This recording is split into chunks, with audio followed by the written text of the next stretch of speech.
Jadi hari ini kita sama-sama bertemu yang tadi sudah dijelaskan. Situasi, kondisi yang sangat romantis. Kenapa sangat romantis? Di kanan kiri ada bunga-bunga dengan kondisi yang sangat sejuk. Ada bunga anggrek yang lagi mekar. Ada bunga anggrek yang sedang mekar, juga dengan hujan rintik-rintik dari pagi. Kayak ubi mesak aja. Ya. Inilah membuat cuacanya mendukung. Walaupun hati panas. Yes. Tapi tetap kita harus kepala kita dingin. Iya. Kan gitu. Maka yang tadi sudah disampaikan, hari ini kenapa kita memakai aliansi baru? Ya, karena kita ini dipanggil, apalagi dengan kondisi yang hari ini, rakyat sudah tercekik, rakyat banyak pengangguran, perusahaan banyak tutup, pengangguran makin bertambah. Tapi di tanggal 3 tepatnya jam 14.30 siang hari 14.30 itu diberlakukan kenaikan BBM jenis Pertalite dan solar. Pertamax juga naik, semua naik, mau subsidi atau tidak. Tapi pemerintah tidak juga memikirkan dampak dari kenaikan. Maka saya selalu mengatakan, kado ulang tahun Republik Indonesia yang ke-77 ini adalah sangat luar biasa. Kalau saya katakan kadonya adalah Esteller 77. Esteller 77. Ya. Kenapa saya katakan Esteller 77?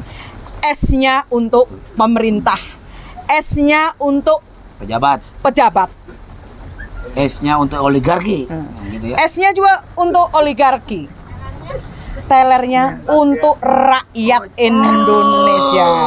Jadi rakyat yang dibikin teller ya? Oh iya, rakyat bikin teller. Teller itu adalah banyak macam. Iya. Hari ini rakyat daya belinya sudah rendah, makin ditambah kenaikan BBM. Ya.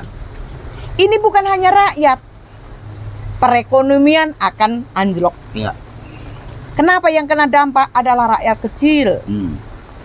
Home industry pasti tutup. Ya. Petani yang pakai kontrak traktor itu pasti nggak mampu. Nah. Karena kalau dia bisa membeli dan dia bisa membajak sawahnya, tapi hasilnya dijual tidak sesuai, bagaimana? Mereka mau makan apa? Nelayan. Ya. Nelayan bisa membeli tapi tidak dapat ikan. Ya. Kalaupun dapat, ini tidak sesuai hasilnya. Tapi ini tidak juga dipikirkan. Kenapa? Padahal Presiden Jokowi selalu menjadikan kepada rakyat Indonesia membuka lapangan kerja 10 juta lapangan kerja. Tapi di mana gitu loh? Itu untuk siapa? Untuk pengangguran Cina. Nah, kan gitu. Untuk siapa? Padahal pengangguran sebelum ada kenaikan ini sudah luar biasa. Ya. Apalagi kita kaitkan 2 tahun yang lalu kita COVID sampai hari ini. Kan itu. Dengan alasan COVID ini banyak perusahaan tutup. Kalaupun buka pun gajinya separuh. Kan itu. Ini sebenarnya tidak juga dikaji. Kenapa hari ini harus dipaksakan kenaikan BBM?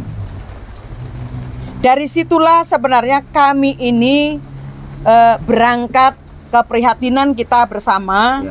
Karena ini adalah persoalan rakyat. Kami ini adalah pimpinan serikat pekerja dan serikat buruh.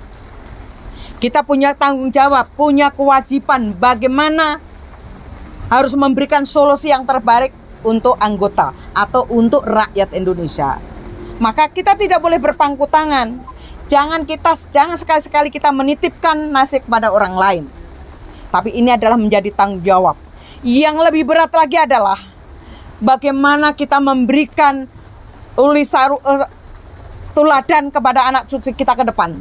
Kalau hari ini kita tidak berbuat apa-apa, Mereka mau makan apa? Mereka mau bekerja di mana? Mereka pendidikan mahal, mau kuliah, mau sekolah semua mahal. Padahal buruh hari ini naik hanya beberapa ribu. Tapi juga ada lagi alih-alihnya dari pemerintah. Ada BLT, PHH, terus ada segala macam lah itu. Tapi hanya 1 bulan, ada yang 3 kali. Apakah ini kalau yang saya sebutkan bonbon untuk anak kecil supaya dia tidak juga teriak? Tapi mereka antri. Ada juga mereka yang nggak dapat gitu. Kalau itu kita bagi 30 hari dari bantuan itu sehari hanya dibantu 5.000. Apakah ini memberikan solusi? Inilah sebenarnya keprihatinan kita. Kenapa hari ini kita harus segera sikapi dan kita segera untuk turun ke jalan. Inilah keprihatinan. Bukan kita gagah-gagahan, tapi ini adalah sebuah sebuah gerakan, panggilan nurani, panggilan, kewajiban sebagai orang tua, kewajiban sebagai pemimpin harus mengambil keputusan, walaupun ini pahit, tapi ini harus diambil. Bukan berarti kita tidak solidaritas dengan yang lain. Hari ini saya memanggil, mengetuk hati semua pihak, khusus kaum buruh Indonesia, petani, nelayan, mahasiswa, pelajar, pedagang kaki lima, dan semua elemen, semua aktivis yang dari malari dan dari yang lain-lain. Semua pihak tanpa kecuali, para ibu-ibu atau emak-emak, mari kita bergabung, mari kita bersama-sama, kita sampaikan apa yang menjadi kegelisahan kita bersama untuk masa depan anak cucu kita. Kita harus bersatu, karena hanya persatuanlah yang mampu untuk melawan oligarki, yang mampu melawan ketidakadilan. Ini yang harusnya kita wujudkan bersama. Bagaimana kita lakukan dengan hal yang sama, bahwa aliansi ini namanya adalah Aliansi Serikat Buruh 1001. Adalah aliansi Serikat Buruh Bersatu. Inilah bersatu untuk Serikat Buruh dan bersatu dengan rakyat Indonesia. Ini baru bisa melawan. Maka mari kita sama-sama, kita turun bareng. Yaitu ada 2 hal yang perlu kita sampaikan. Di tanggal 18 sampai 22 itu long march dari Bandung menuju Jakarta.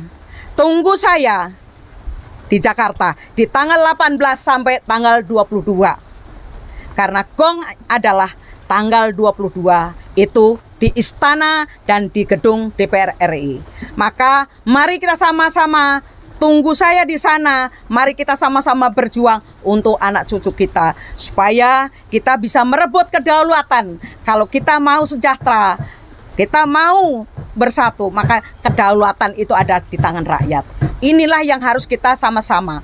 Jangan melihat besar kecilnya, jangan melihat merah, kuning, hijau, tapi lihatlah perjuangan ini adalah kewajiban kita yang harus kita lakukan bersama-sama untuk anak-anak cucu kita ke depan. Karena kitalah yang punya tanggung jawab untuk berjuang hari ini. Saya rasa itu aja yang harus saya sampaikan. Persoalan yang tadi dikatakan atau itu terjemahkanlah masing-masing. Tunggu di tanggal 22 baru saya akan jawab kenapa atau. Tapi di tanggal 22 Anda hadir, datang bersama-sama, baru saya akan tahu jawabannya. Saya rasa itu aja. Terima kasih. Wassalamualaikum warahmatullahi wabarakatuh. Waalaikumsalam warahmatullahi wabarakatuh.